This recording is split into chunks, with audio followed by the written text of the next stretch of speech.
Mateo capítulo 5, el Señor concluye las bienaventuranzas diciendo en el versículo 11, bienaventurados sois cuando por mi causa os vituperen y os persigan y digan toda clase de maldad contra vosotros mintiendo.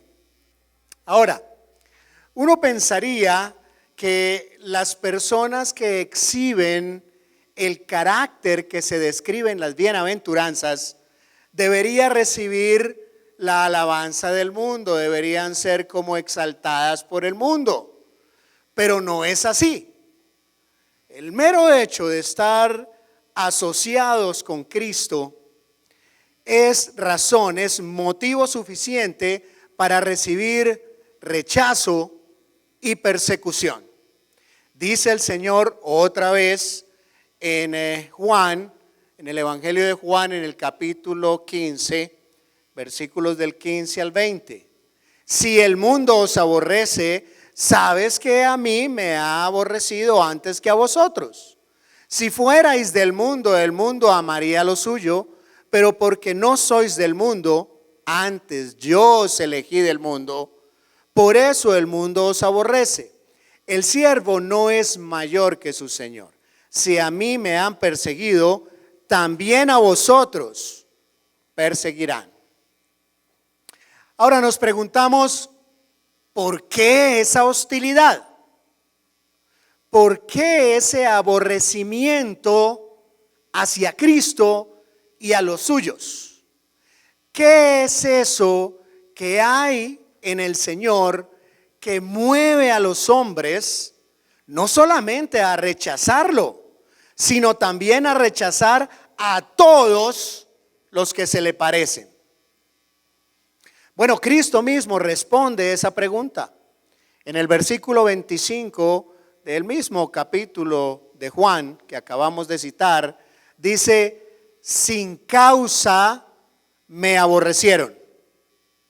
Sin causa me aborrecieron. Él mismo da la respuesta. No hay nada malo en Dios, no hay nada malo en Jesucristo que justifique esa actitud, pero aún así le aborrecen. Va en la sangre, es genético, y es precisamente acerca de ese aborrecimiento que no tiene causa, que no tiene razón, que trata el Salmo 2, que vamos a tocar esta mañana. Vamos a abrirlo, Salmo número 2, escrito por David unos 1000 años antes de la encarnación del Hijo de Dios. Y dice así el Salmo, vamos a leerlo completo. ¿Por qué se amotinan las gentes y los pueblos piensan cosas vanas? Se levantarán los reyes de la tierra y príncipes consultarán unidos contra Jehová y contra su ungido, diciendo, rompamos sus ligaduras y echemos de nosotros sus cuerdas. El que mora en los cielos se reirá, el Señor se burlará de ellos. Luego hablará a ellos en su furor y los turbará con su ira. Pero yo he puesto mi rey sobre Sión, mi santo monte. Yo publicaré el decreto. Jehová me ha dicho, mi hijo eres tú, yo te engendré hoy. Pídeme y te daré por herencia las naciones, y como posesión tuya los confines de la tierra. Los quebrantarás con vara de hierro, como vasija de alfarero los desmenuzarás. Ahora pues, oh reyes, sed prudentes. Admitid amonestación, jueces de la tierra. Servid a Jehová con temor y alegraos con temblor.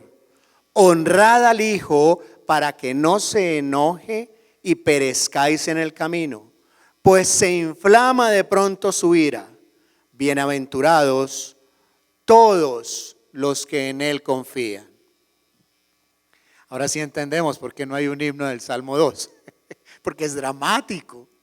Es dramático, es como si se tratara una obra en 4 actos. El salmista nos presenta 4 escenas muy definidas que giran en torno al antagonismo de los hombres contra Dios y contra su ungido. En la primera escena, en los versículos 1 al 3, vemos el motín, el amotinamiento contra Dios y su Mesías. En la segunda estrofa, en los versículos del 4 al 6, vemos cómo reacciona el cielo ante la realidad de ese motín. Los versículos del 7 al 9, en la tercera escena, vemos el decreto emitido en la corte celestial acerca del Mesías a pesar del amotinamiento. Y finalmente en los versículos 10 al 12, la cuarta escena, encontramos unas palabras de advertencia, unas palabras de amonestación a los amotinados. Bueno, vamos a meternos en esta obra. Primera escena, el amotinamiento, versículos del 1 al 3. ¿Por qué se amotinan las gentes y los pueblos piensan cosas vanas? Se levantarán los reyes de la tierra y príncipes consultarán unidos contra Jehová y contra su ungido, diciendo: rompamos sus ligaduras y echemos de nosotros sus cuerdas. Esta escena, David está describiendo un enorme campo de batalla en donde hay reunidos, aglutinados, un ejército gigantesco de todas las naciones de la tierra. Eso que estamos viviendo estos días no es nada frente a ese amotinamiento. Son todas las naciones como un enemigo común. La palabra que en esta traducción, Reina Valera, traduce como amotinar, da la idea de un tumulto lleno de ruido, lleno de furia, pero al mismo tiempo planificado. Por eso es que algunas versiones de la Escritura traducen esta palabra como conspirar. ¿Por qué conspiran las gentes? El conflicto que David describe en esta escena es una conspiración premeditada, organizada. Todos los que están allí están enérgica y personalmente envueltos en la conspiración. No hay ningún soldado allí en calidad de mercenario. ¿Sabemos qué es un mercenario? Bueno, un mercenario es una persona que pelea en un ejército extranjero por platica, por billetico. No le importa la verdad por qué está peleando. No le importa la causa por la que estén allí. Simplemente es por plata, por la paga.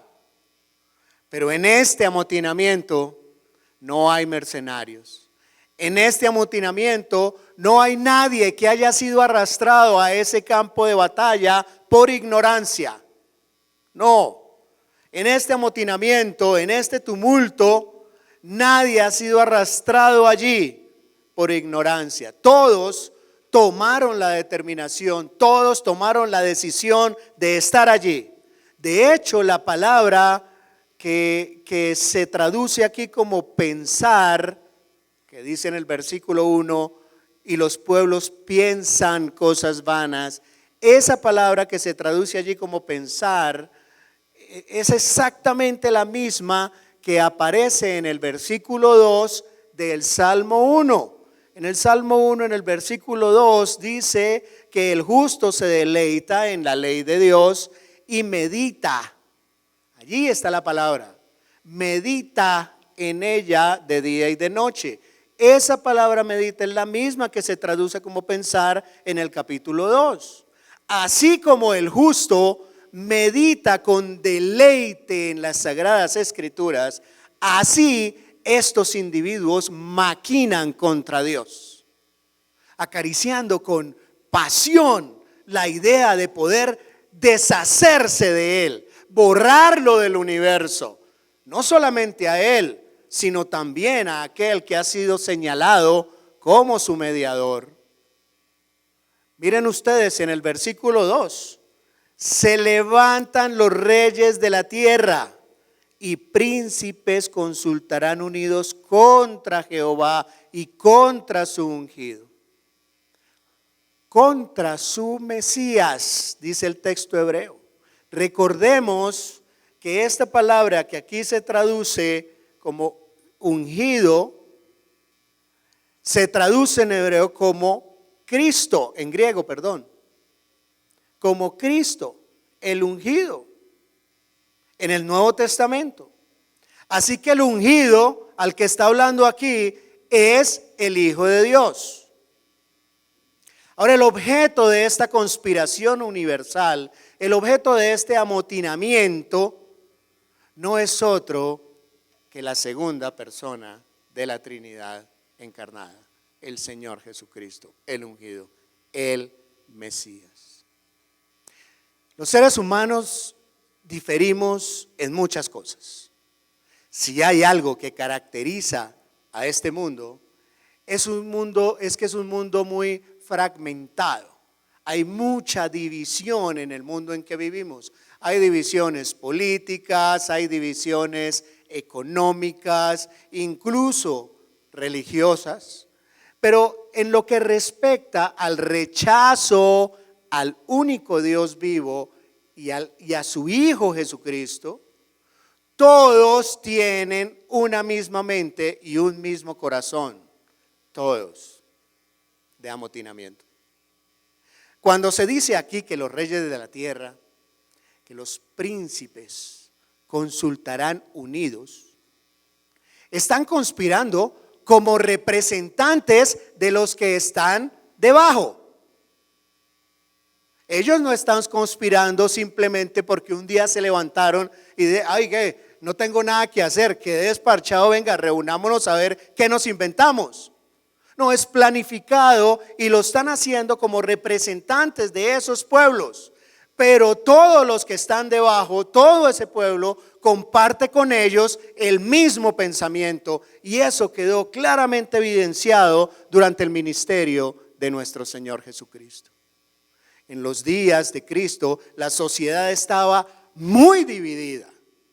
Había fariseos, saduceos, los gentiles, los judíos, pero en algo todos estaban de acuerdo. Todos. Y es que ese que clamaba ser el Cristo, el Mesías, el ungido, era una molestia para todos y había que quitarlo del medio a como diera lugar. En eso sí estaban unánimes. En lo demás no se podían ver. Pero eso quedó claro, quedó expuesto. Y es por eso que cuando el apóstol Pedro y Juan fueron llevados al concilio y fueron amenazados para que no predicaran más el evangelio, ¿cuál es el texto que viene a la mente de los hermanos en la iglesia primitiva? ¿Cuál texto aplicaron ellos, Pedro y Juan, a la situación que estaban viviendo? El Salmo 2. Miren, en Lucas, dice Lucas en el libro de los Hechos, en el capítulo 4, vamos allí, Hechos capítulo 4, versículo 24, que cuando Pedro y Juan llegaron a la iglesia y comienzan a dar el reporte a los hermanos de lo que habían dicho en el concilio, dice, ellos alzaron unánimes la voz a Dios y dijeron, soberano Señor, tú eres el Dios que hiciste el cielo y la tierra, el mar y todo lo que en ellos hay, que por boca de David, tu siervo, dijiste. Y aquí es a donde va a citar el Salmo número 2. Porque se amotinan las gentes y los pueblos piensan cosas vanas. Se reunieron los reyes de la tierra y los príncipes se juntaron en uno contra el Señor y contra su Cristo. Utiliza ya la palabra Cristo traducido al griego, ¿sí? ¿A quién ungiste? Herodes y Poncio Pilato, dos personas que odiaban a Cristo de la misma manera. Y sigue diciendo, Herodes y Poncio Pilato con los gentiles y el pueblo de Israel para hacer cuanto tu mano y tu consejo habían antes determinado que sucediera. Ellos encontraron una causa común. 4 grupos que no se podían ver: judíos, gentiles, fariseos, saduceos, Herodes, Poncio Pilato, el uno romano, el otro judío. No se podían ver, pero encontraron esa causa común: declararle la guerra al Dios del cielo y borrar por completo la memoria de su Hijo. Y este ha sido, a través de la historia, el punto de contacto donde convergen todas las ideologías del mundo incrédulo. Todas convergen aquí. El mundo puede estar dividido en muchas formas, de muchas maneras, pero en lo que respecta al aborrecimiento al Dios vivo, al Dios verdadero, al aborrecimiento al Señor Jesucristo, todos están de acuerdo, todos están unificados. La clave para cada aspecto de la historia humana, el móvil principal que mueve tanto al senador en los pasillos del Congreso, a la prostituta en la calle, aquello que tiene en común el hombre de negocios en la bolsa de Bogotá, el drogadicto sin hogar, la fuerza que motiva, esa fuerza que comparten el maestro en una escuela en China, o la guerrilla marxista en el Cauca, o el político almidonado, todos ellos aborrecen al Dios vivo y verdadero y son estimulados por la pasión de destruir al Mesías. Y por eso es que David comienza este salmo con una expresión de asombro. Dice: ¿por qué? ¿Por qué se amotinan las gentes y los pueblos piensan cosas vanas? Y hermanos, David no está esperando que alguien le responda la pregunta. Es una exclamación de indignación, es una exclamación de asombro. ¿Acaso hay cosa más ilógica? ¿Acaso habrá cosa más absurda que el hecho de que las criaturas se rebelen contra su creador? El hecho de que las criaturas, gusanos del polvo, decidan hacerle la guerra a quien Dios ha señalado como Rey de Reyes y Señor de Señores. ¿Habrá algo más ilógico que eso? Es por eso que el salmista nos dice de entrada que este es un pensamiento vano y un plan completamente descabellado, absurdo, loco. Estos hombres están armando una revuelta de la que no hay modo alguno de salir victoriosos. Es un plan que nació muerto, nació sin vida. Y una vez más nos preguntamos: ¿por qué? ¿Por qué esa hostilidad que lleva a los hombres a una locura como esta? ¿Cuál es el mal que han encontrado en Dios y en su Hijo Jesucristo para que quieran destronarlo?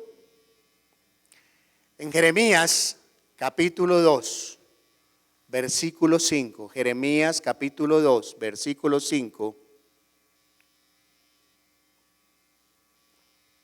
el mismo Dios formula esa pregunta. Así dijo Jehová: ¿qué maldad hallaron en mí vuestros padres, que se alejaron de mí y se fueron tras la vanidad y se hicieron vanos? Porque cada hombre es en su personalidad según el ídolo que adora.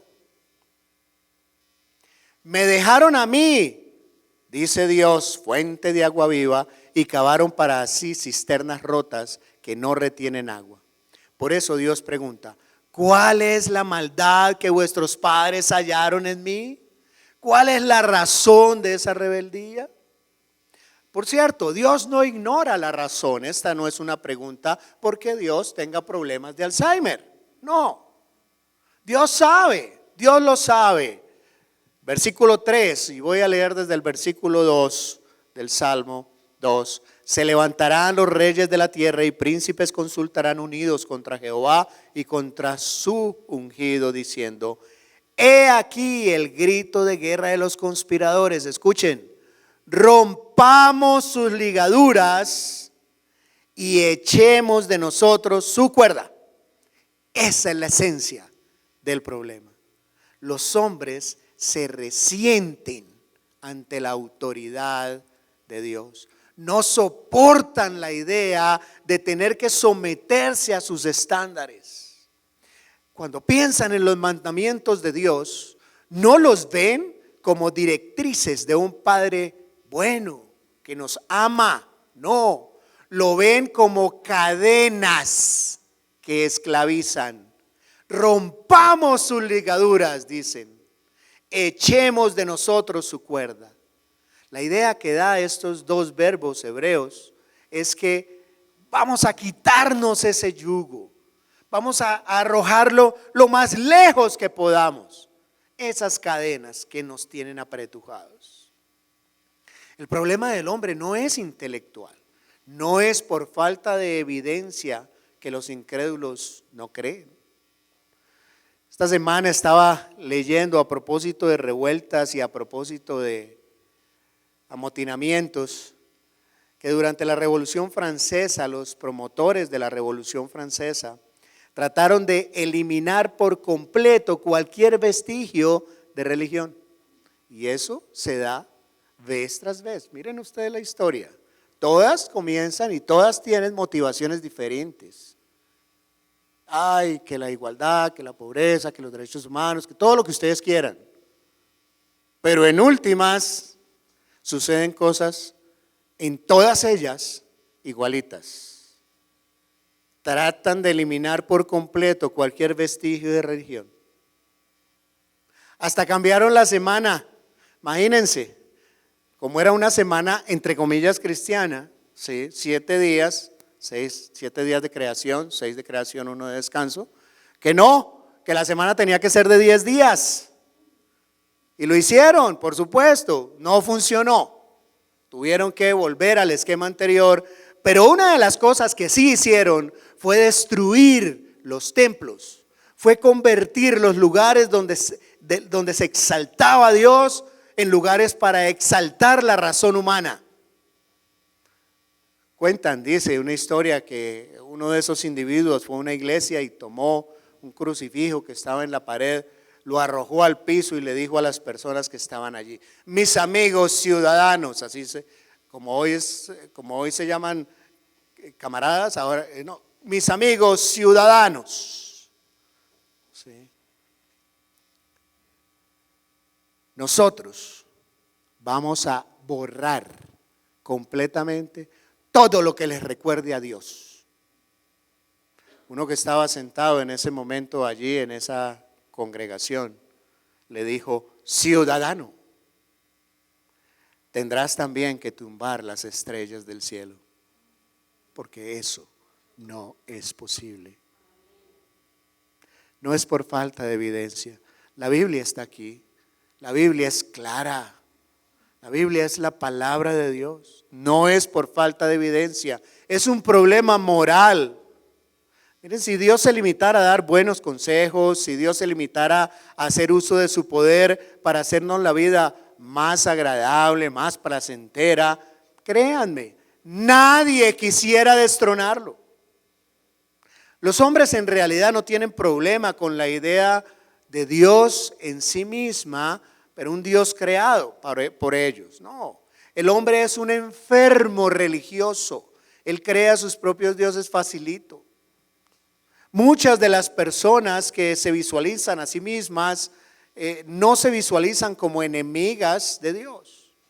Todo lo contrario, la mayoría de los hombres tienen en sus mentes sus propios conceptos de la divinidad y no tienen ningún problema con ese ser divino que se han formado en su imaginación. Yo no sé cuántos de ustedes recordarán aquí no hace muchas décadas, cuando yo era adolescente, o sea, no hace mucho, se puso de moda un poema musicalizado, Desiderata. Los chinos todos no se acuerdan de eso, no lo han oído nunca.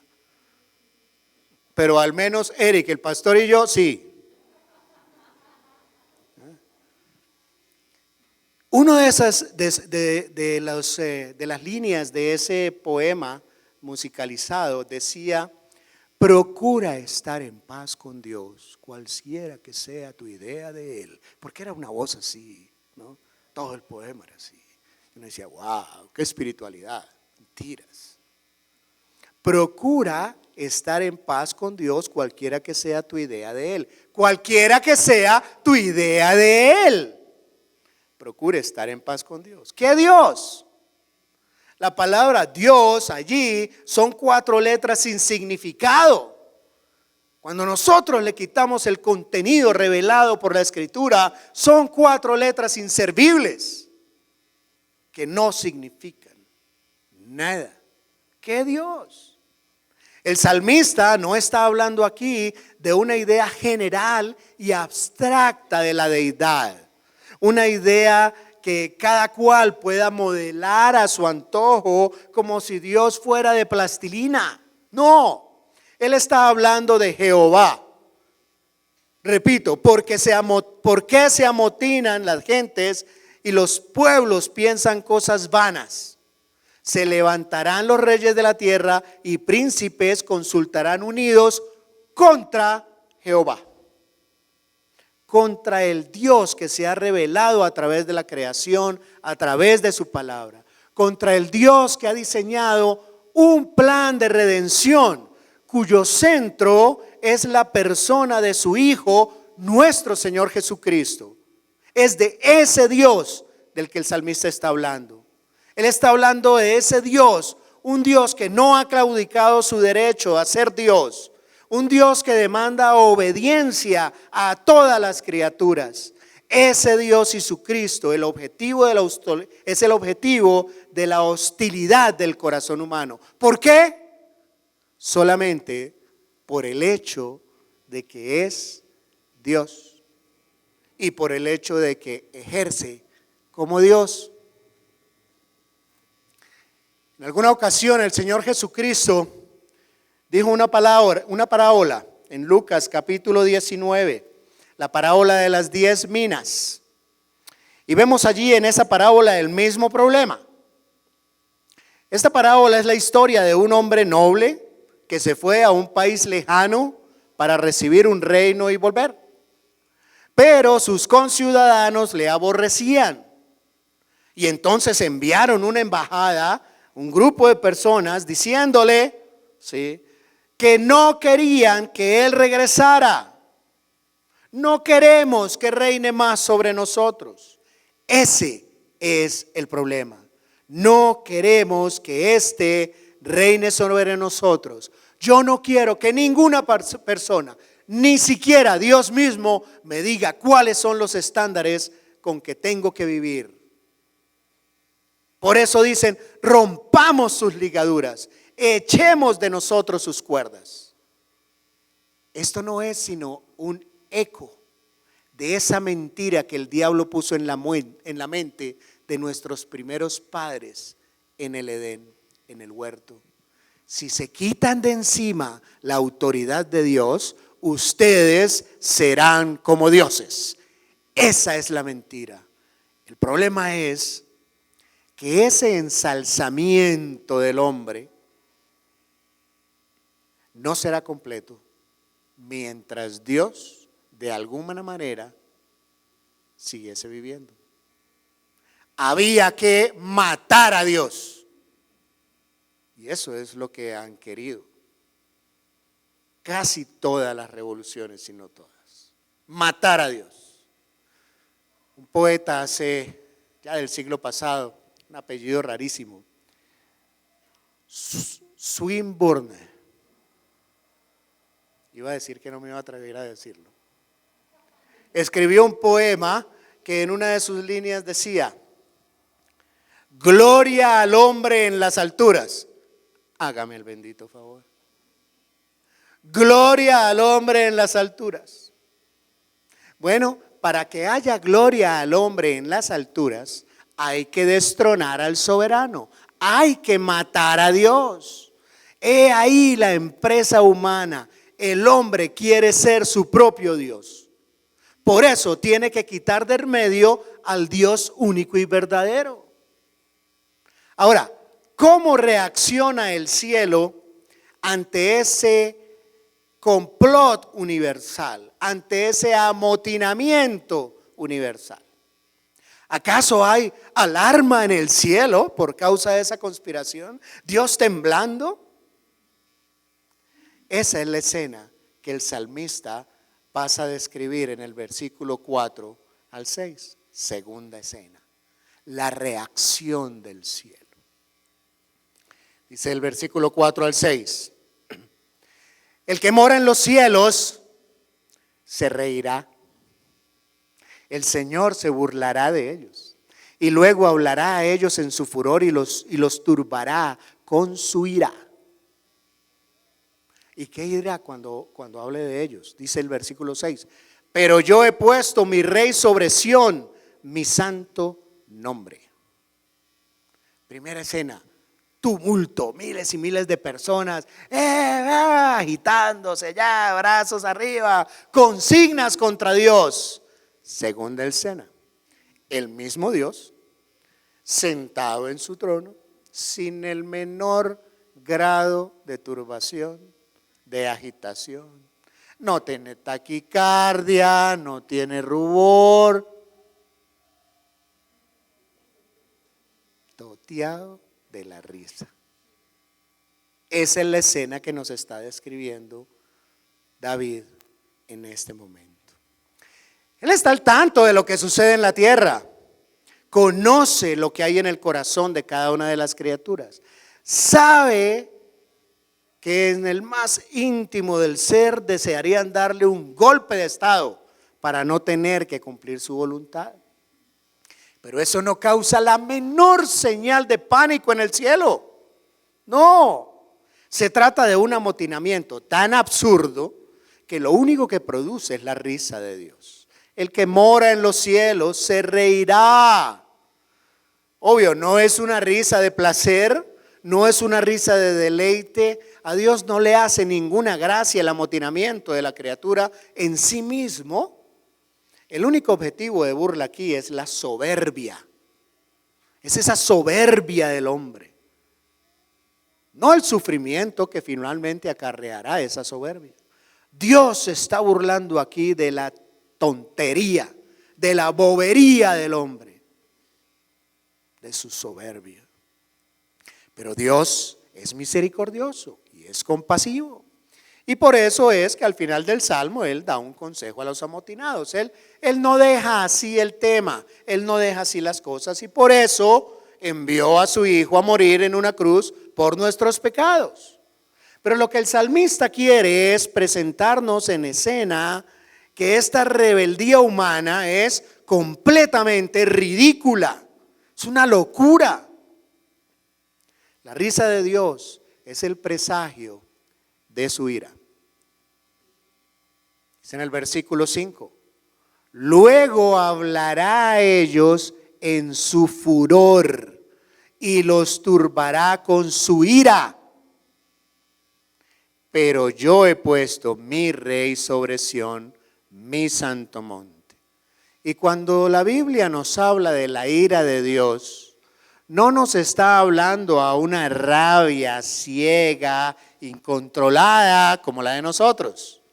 No, se refiere más bien a la indignación de Dios contra el pecado de sus criaturas y al consecuente castigo que ese pecado merece. Muchas personas malinterpretan la paciencia de Dios. Piensan que pueden tomar el tema como en juego, que pueden tomar el tema como en chiste y que la santidad y la justicia del Dios Todopoderoso no merece ser tenida en cuenta. El hecho de que Dios no castigue de inmediato cada pecado en el momento en que el pecado es cometido, no quiere decir, ojo con esto, que el hombre pueda tener en poco su justicia y salir airoso o salir ileso. Nuestro Dios es paciente Sí. Él es paciente, no queriendo que ninguno perezca, sino que todos procedan al arrepentimiento, dice Pedro. Él es muy paciente, ¿sí? Pero esa paciencia de Dios tiene un límite. Y el límite es conocido únicamente por Él. Y cuando ese límite es traspasado, ya no hay más esperanza para el pecador, punto. Por eso Pablo nos advierte en la epístola a los Romanos, en el capítulo 2, que no debemos malinterpretar ese modo de actuar paciente que tiene Dios. Dice Romanos capítulo 2, creo que es versículo 4, o menospreciáis las riquezas de su benignidad, paciencia y longanimidad. Dice Pablo, ignorando que su benignidad te guía al arrepentimiento, pero por la dureza y por tu corazón no arrepentido, atesoras para ti mismo ira, para el día de la ira y de la revelación del justo juicio de Dios, el cual pagará a cada uno conforme a sus obras. Dios es Dios. La ira del hombre contra él, ¿sí?, no lo atemoriza, no lo mueve ni un milímetro, pero sí le hace daño al hombre. Por eso, cuando Jesús se apareció al apóstol Pablo, ¿qué le dijo? ¿Por qué me persigues? Dura cosa es dar coces contra el aguijón. Le hizo la misma pregunta que Dios hace permanentemente. ¿Por qué? ¿Por qué van en contra mía? ¿Yo qué les he hecho? Aparte de crearlos y amarlos y darle toda esta belleza. Sí. Dios hará lo que Él quiera hacer. Dios hará lo que Él se ha propuesto hacer. Nada, ni nadie va a impedírselo. Los hombres se amotinan, los hombres confían. Y así se llama este mensaje. Los hombres se amotinan y confían en esos que se están amotinando. Los hombres se amotinan, los hombres confían. Y sigue diciendo el salmista en el versículo 6, pero yo he puesto mi rey sobre Sión. Hagan lo que quieran, dice Dios. Griten lo que quieran. Yo tomé una decisión, yo he puesto mi rey sobre Sión, mi santo nombre. Nuestro Dios no es democrático. Esto no es una democracia, no. Él no necesita el consenso de sus criaturas para actuar. Él no necesita el voto de la Cámara de Representantes, del Senado para tomar una decisión. No, Él no tiene para Él no hay la menor importancia en el hecho de que los hombres se amotinen. No es ninguna presión. Pueden intentar borrar de una vez la memoria del Señor Jesucristo, porque ese ejército pleno de soberanía no le hace daño al Cristo que es Rey de Reyes y Señor de Señores. La humanidad entera podrá oponerse a esa decisión, pero eso no cambia un milímetro el hecho de que este Jesús, como dijo Pedro en su primer sermón en Pentecostés, este Jesús a quien vosotros crucificasteis, Dios lo ha hecho Señor y Cristo. Mis hermanos, por medio de la muerte de la cruz, en la cruz del Mesías, Él obtuvo la más grande victoria que general alguno haya tenido jamás. Su humillación fue su exaltación. Pablo nos dice en Filipenses capítulo 2, versículos del 6 al 11, que nuestro Señor Jesucristo, siendo en forma de Dios, no estimó ser igual a Dios como cosa de que aferrarse, sino que se despojó a sí mismo, tomando forma de siervo, hecho semejante a los hombres, y estando en condición de hombre, se humilló al punto de ir a la cruz. Por lo cual Dios también lo exaltó hasta lo sumo y le dio un nombre que es sobre todo nombre, para que en el nombre de Jesús se doble toda rodilla de los que están en los cielos, en la tierra y debajo de la tierra, y toda lengua confiese que Jesucristo es el Señor, para la gloria de Dios Padre. Ese Hijo a quienes vosotros crucificasteis, ya le ha hecho Señor y Cristo. No importa lo que el hombre piense. Dios no pide la opinión del hombre, ya lo hizo, ya lo decretó. Y aquí quisiera dar una palabra de aplicación antes de pasar a la tercera escena.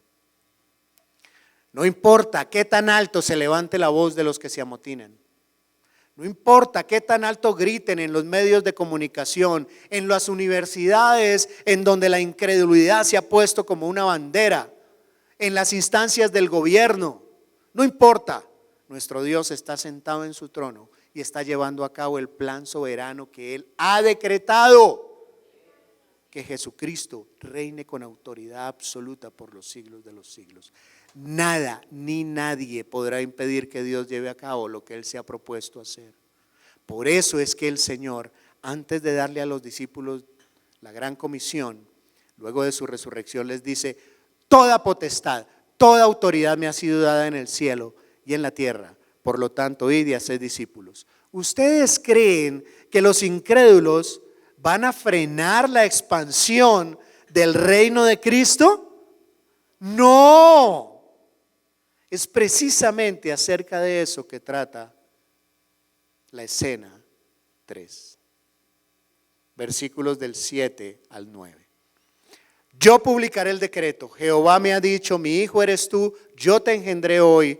Pídeme y te daré por herencia a las naciones y como posesión tuya los confines de la tierra. Los quebrantarás con vara de hierro, como vasija de alfarero los desmenuzarán. ¿Quién está hablando ahí? Aquí tenemos que tener cuidado en eso. Yo publicaré el decreto. Jehová me ha dicho. ¿Quién está hablando ahí? Está hablando el Hijo en su calidad de Mesías. ¿Sí? El decreto que fue emitido en la corte celestial el día de su coronación es dado a conocer en este momento. Jehová me ha dicho. Y ahora todo lo que sigue diciendo lo dice el Hijo, pero conforme a las palabras de Jehová para con él. Jehová me ha dicho: mi hijo eres tú y yo te engendré hoy. Por supuesto, hay alguna dificultad para personas en el significado de la oración. ¿En qué sentido se usa la palabra engendrar? Aquí, porque Jesucristo siempre ha sido. ¿Acaso no enseña la Biblia que Jesucristo es la segunda persona de la Trinidad, siempre eterno? Sí, claro. Y también es bueno recordar una regla hermenéutica en que la Biblia es su propio intérprete. ¿Sí?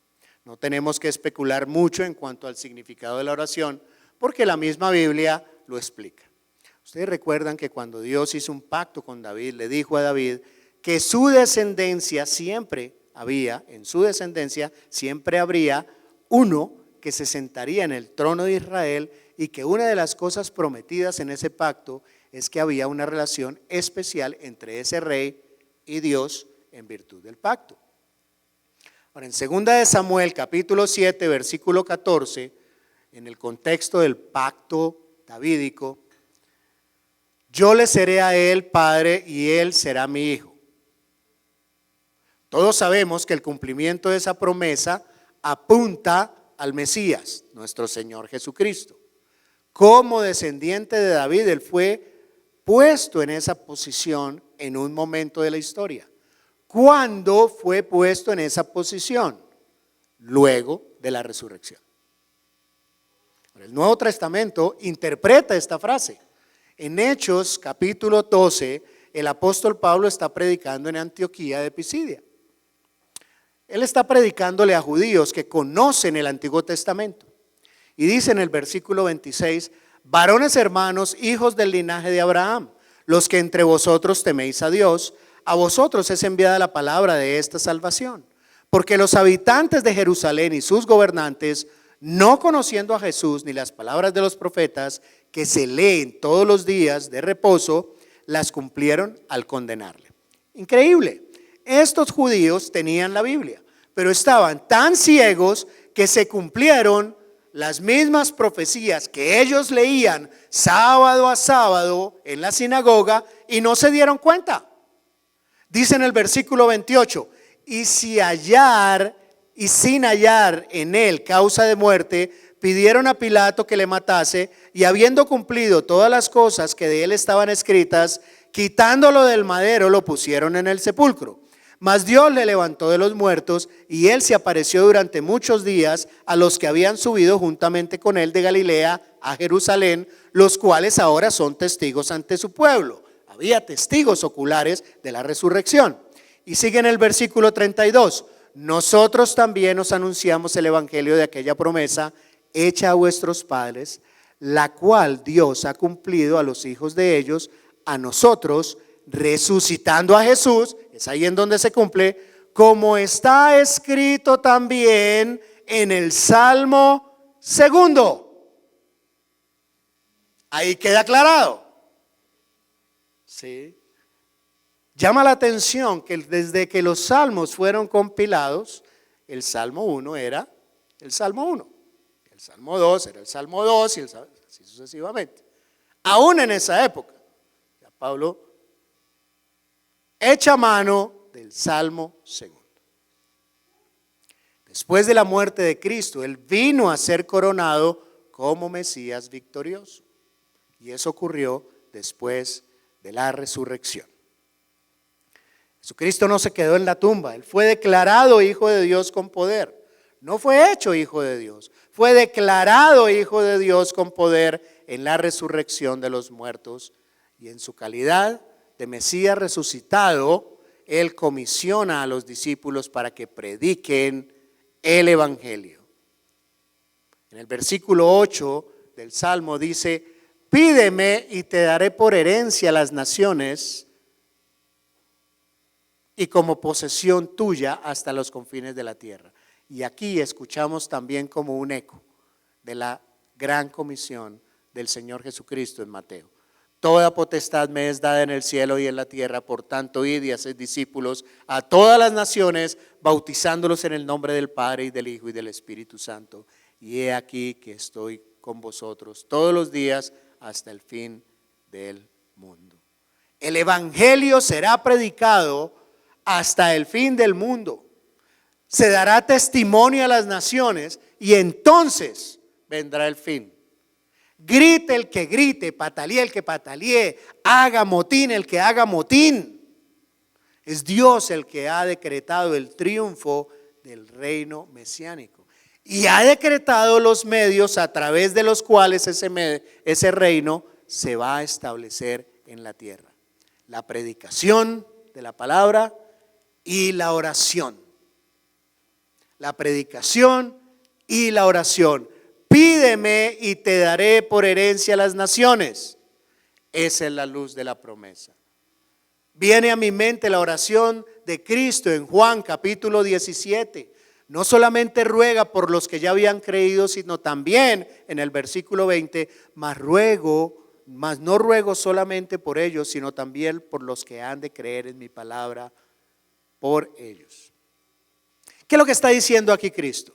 Le está pidiendo al Padre lo que le dijo que le pidiera. Pídeme y te daré por herencia a las naciones. Por eso el Evangelio llegó a Colombia, por eso misioneros llegaron acá, por eso cada uno de nosotros está aquí sentado, por esa oración de nuestro bendito Señor y Salvador. De paso, este texto enseña que todo creyente debe tener pasión e interés por el avance de las misiones, por la predicación, porque Cristo está interesado. Pídeme y te daré por herencia a las naciones. Pero nosotros sabemos que a Dios le ha placido salvar a los creyentes por la locura de la predicación. Pablo en primera de Timoteo dice algo, en segunda de Timoteo dice algo que a veces suena extraño. En el capítulo 2, versículo 10 dice: por tanto yo todo lo soporto por causa de los escogidos. Pero un momentico, Pablo, ¿cómo así? Pues si ya están escogidos, entonces ¿para qué predicas? No. Es que ese hecho no quiere decir que nos quedemos quietos. Porque sí, Dios lo ha hecho, pero también Él ha escogido el medio a través del cual se van a salvar. Y ese medio no es otro que la oración del pueblo de Dios y la predicación del pueblo de Dios, de la palabra de Dios, la predicación del evangelio. Esa es nuestra responsabilidad contra el amotinamiento, la oración y la predicación de la palabra de Dios. Y por eso debemos soportar todo por amor a los escogidos. Los hombres conspiran rabiosamente contra el reinado de Cristo en el mundo, pero esa conspiración, esa rebelión es inútil, es inútil. Y por eso termina el salmista dando unas palabras de advertencia. Cuarta escena, versículos 10 al 12.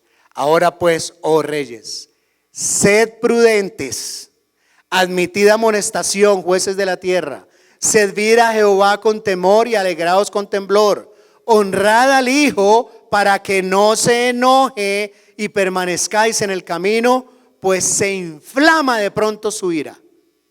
Bienaventurados los que en Él confían. Y aquí es en donde la mayoría de las personas se para y se va. Porque es que hablar del amor de Dios es tan lindo, pero la realidad de la ira de Dios no le gusta al hombre. Recibid amonestación, reyes de la tierra. No es solamente para el pueblo de Israel esta palabra. Reyes de la tierra es para todas las naciones. Recibid amonestación. Van dirigidas a todos los representantes de aquellos que se han sumado a ese gran amotinamiento, a aquellos que también le han creído a los amotinados, dado que no hay forma que puedan tener éxito en esa empresa tan alocada y tan absurda. El salmista llama a la sensatez y a hacer lo único que se opone a esa rebeldía, someterse humildemente a la autoridad de Dios, someterse al Señor Jesucristo. Y por último, la hermosura, bienaventurados todos los que en Él confían. No hay nada mejor para el hombre que ser siervo de Dios. Lo mejor que puede pasar en tu vida es que depongas la rebeldía, porque a la larga también tú eres siervo, pero eres siervo del pecado, de la esclavitud, y Dios está llamando aquí a una esclavitud que Él mismo describe como fácil, como ligera. Honra al Señor. No se trata de buscar protección contra Dios. No es protección, es buscar no es protección contra Él, es protección en Él. Y si estás en guerra contra Dios, créeme, no tienes posibilidad de salir airoso. Él es todopoderoso y Él va a llamarnos a cuentas a todos. Él ha decretado que toda rodilla se doblará y que toda lengua confesará. ¿Y de quién depende? Que esa rodilla se doble y confiese salvos, o que esa rodilla se doble y confiese justo antes de ser enviados al lago de fuego.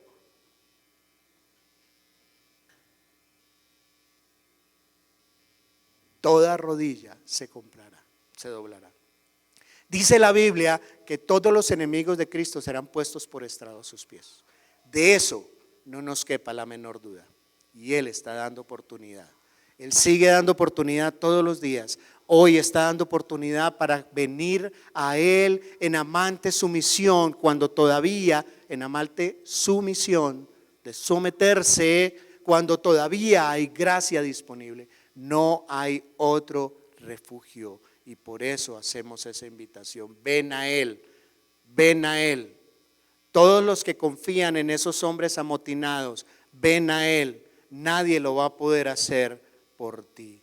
Ven a esa obra redentora en esta mañana, y ojalá Dios quiera que lo hagas y Dios te bendiga.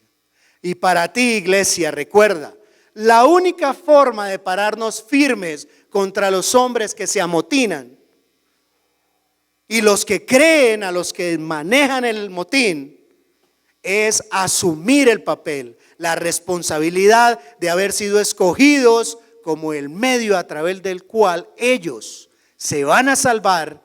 Y ese método no es más que la oración del pueblo de Dios y la predicación de la palabra de Dios, la predicación del Evangelio. Que Dios nos bendiga en esa labor. Pongámonos en pie, por favor.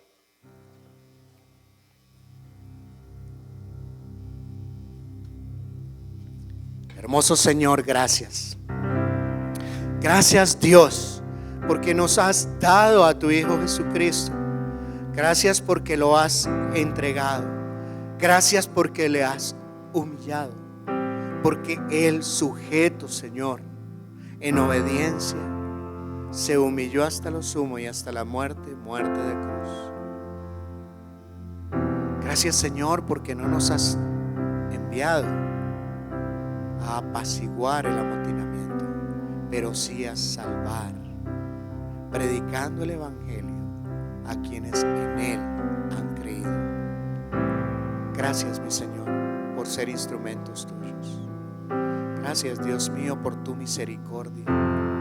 Clamo en esta mañana, Señor, que todos aquellos que aún estando amotinados, pero estando escuchando este mensaje, Señor, estén siendo redarguidos y su corazón transformado en corazón de carne, puedan, Señor, sumisamente venir delante de ti mientras aún hay gracia.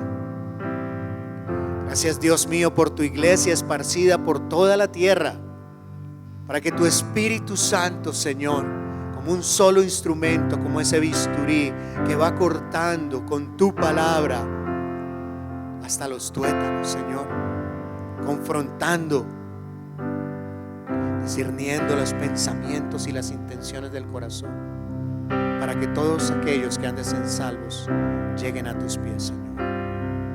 Sigue preparando a tu pueblo, sigue preparando a tu iglesia, Señor. Que tu iglesia, Señor, pueda estar inmersa en tu palabra, Dios, para que tu Espíritu Santo nos esté enseñando y recordando todo aquello que hemos de llevar a aquellos que han de ser salvos. Escucha la oración de tu pueblo, Señor. Clamamos, Padre, por esos corazones abiertos, por esos corazones dispuestos. Permite, Señor, que cuando estemos regando tu palabra en medio de esa conspiración, en medio, Señor, de ese amotinamiento, esos corazones estén recibiéndola, estén germinando para salvación, mi Padre.